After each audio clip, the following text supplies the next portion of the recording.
नमस्कार, मैं हूं अरविंद सिंह। आज मैं बात करूंगा बंगाल की। आज मैं बात करूंगा बंगाल के चुनाव की। नमस्कार दोस्तों। बंगाल एक समय भारत के सबसे विकसित प्रांत के रूप में जाना जाता था। दुनिया में कौन नहीं जानता है कि बंगाल का मलमल दुनिया में एक एग्जाम्पल होता था। पूरे विश्व में बंगाल के मलमल की धूम रहती थी दोस्तों।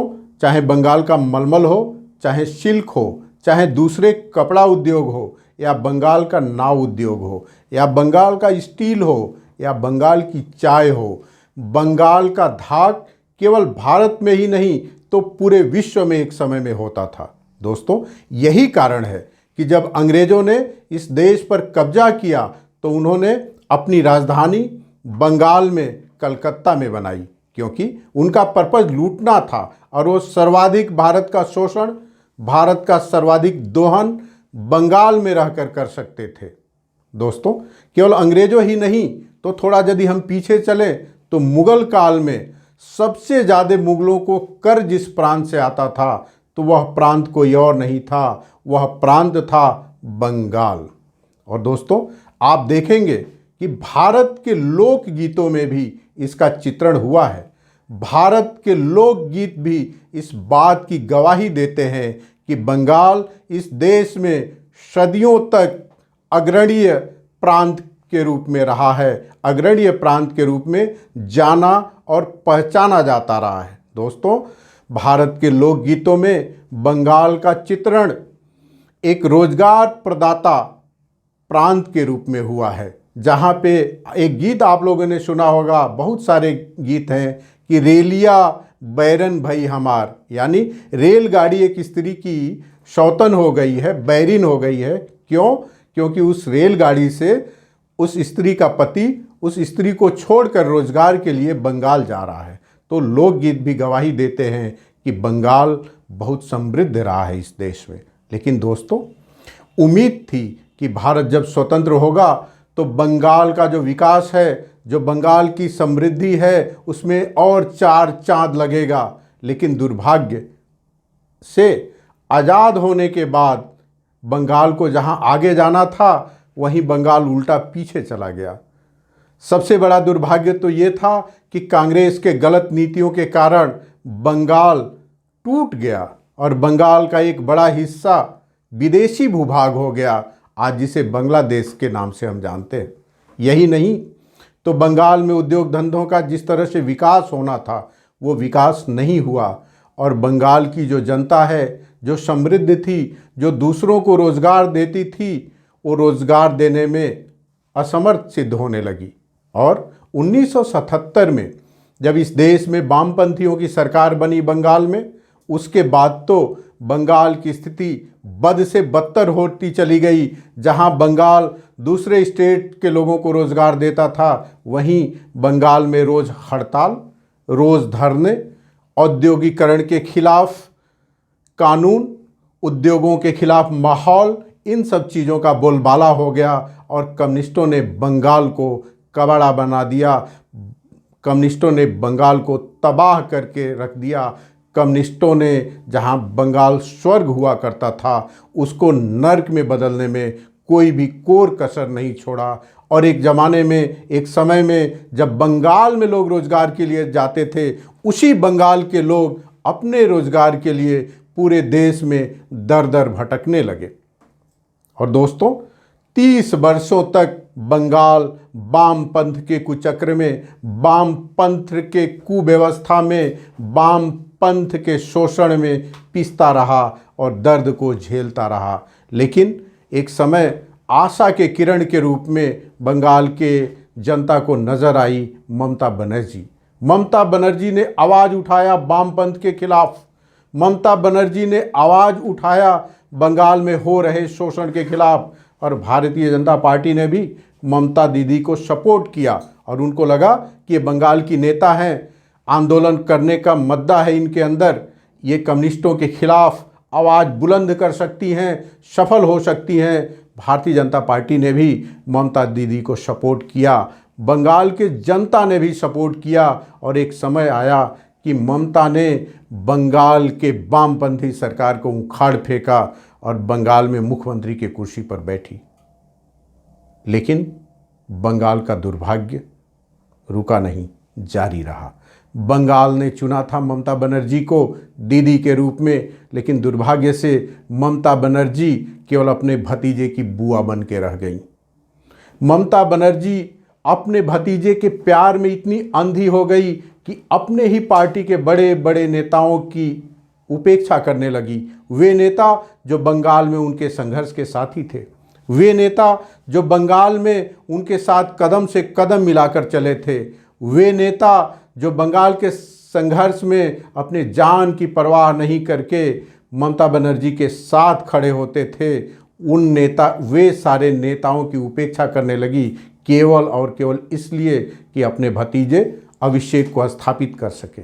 और रह गई करप्शन की बात, तो करप्शन की भी पराकाष्ठा हुई। चाहे शारदा चिटफंड घोटाला हो, चाहे कोल की तस्करी हो, चाहे कट मनी का बात हो, हर जगह भ्रष्टाचार, हर जगह करप्शन। और हद तो तब हो गई कि केंद्र सरकार से जो सहायता बंगाल में जाती थी, केंद्र सरकार की राशि जो सीधे वहाँ के जनता के खाते में पहुँचनी होती थी, उसकी भी मांग ममता जी करने लगी कि पहले उस राशि को हमारे खाते में आप भेजिए, उसके बाद हम जनता के खाते में भेजेंगे। क्यों? क्योंकि बंगाल के खाते में पैसा जाने के बाद और फिर वहाँ से जनता के खाते में ट्रांसफ़र होने के बीच में ममता बनर्जी के पार्टी को, उनके नेताओं को कट मनी लेने के लिए एक साधन मिलता और ममता जी इसकी मांग करने लगी। दोस्तों, आपको जानकर आश्चर्य होगा कि भारत सरकार की एक योजना है आयुष्मान भारत, जिसमें गरीबी रेखा से नीचे कोई व्यक्ति यदि बीमार पड़ता है तो उसको अस्पताल में 5 लाख रुपए मिलते हैं। उसको अपने स्वास्थ्य की चिंता नहीं करनी पड़ती है।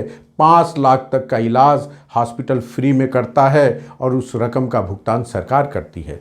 लेकिन ममता बनर्जी ने उस योजना को लागू नहीं होने दिया, केवल 2 कारणों से। पहली शर्त ये थी कि 5 लाख की अमाउंट ममता बनर्जी के सरकार के खाते में पहले आनी चाहिए, और दूसरा उनको डर ये रहता था कि यदि इस योजना को हम हूबहू लागू कर देंगे तो कहीं मोदी जी को यश न मिल जाए। ममता बनर्जी के इन सब नीतियों के नाते, जन विरोधी नीतियों के कारण बंगाल का बेड़ा जहां सुधरना था वहीं और गर्त होता चला गया और हिंसा की तो पराकाष्ठा थी।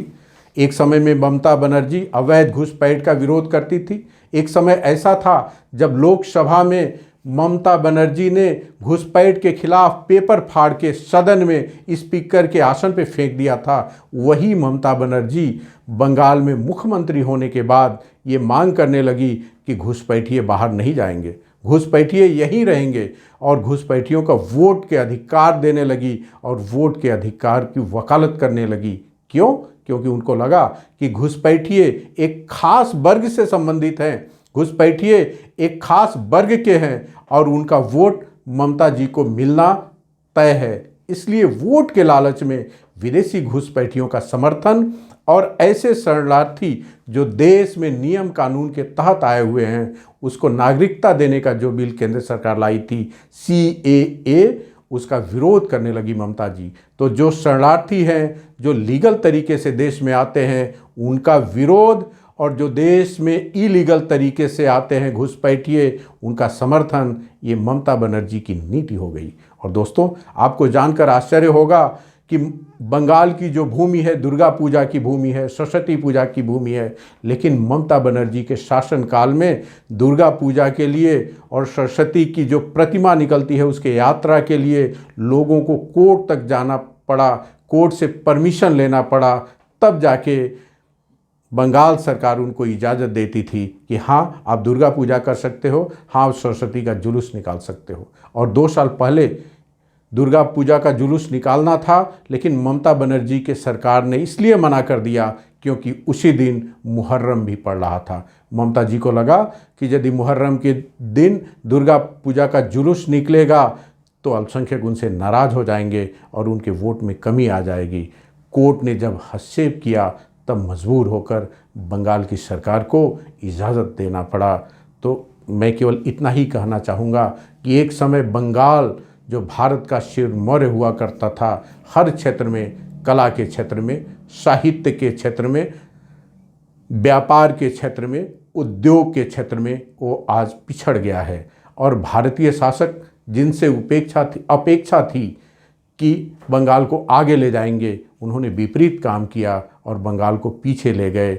लेकिन रात कितनी भी लंबी क्यों न हो, उसकी सुबह ज़रूर होती है और आज समय आ गया है। हम चाहें तो इस रात की सुबह हो सकती है। आज चुनाव हो रहे हैं बंगाल में। भारतीय जनता पार्टी खड़ी है अपने योजनाओं के साथ, अपने संकल्प पत्र के साथ।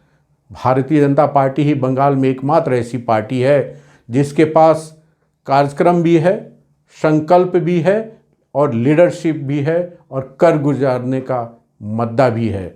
दोस्तों, मैं ये कहना चाहूँगा कि बंगाल के जनता को इस अवसर को नहीं चूकना चाहिए। उससे एक राष्ट्रवादी सरकार को चुनना चाहिए, एक विकास के लिए समर्पित सरकार को चुनना चाहिए, एक ऐसी सरकार को चुनना चाहिए जिसकी प्राथमिकता विकास हो, एक ऐसी सरकार को चुनना चाहिए जिसकी प्राथमिकता राष्ट्रवाद हो, एक ऐसी सरकार को चुनना चाहिए जो धर्म के आधार पर देश के जनता को न देखता हो, एक ऐसी सरकार को चुनना चाहिए जो एक देश एक कानून की बात करती हो। ऐसे सरकार का चुनाव ममता दीदी को हटाकर बंगाल के जनता को करना चाहिए। और इसमें किसी भी तरह की यदि चूक होगी तो बंगाल फिर एक लंबे समय के लिए अंधेरे के गर्त में चला जाएगा। एक प्रसिद्ध शेर है कि लम्हों ने खता की, सदियों ने सजा पाया। तो ये जो छोटा सा लम्हा है, जो निर्णायक मोड़ है, यहाँ पे निर्णय लेना है और कोई भी ऐसा काम नहीं करना है जिससे बंगाल फिर आगे लंबे समय तक के लिए अंधेरे के गर्त में जाने के लिए फिर से मजबूर हो। जय हिंद, जय भारत, नमस्कार।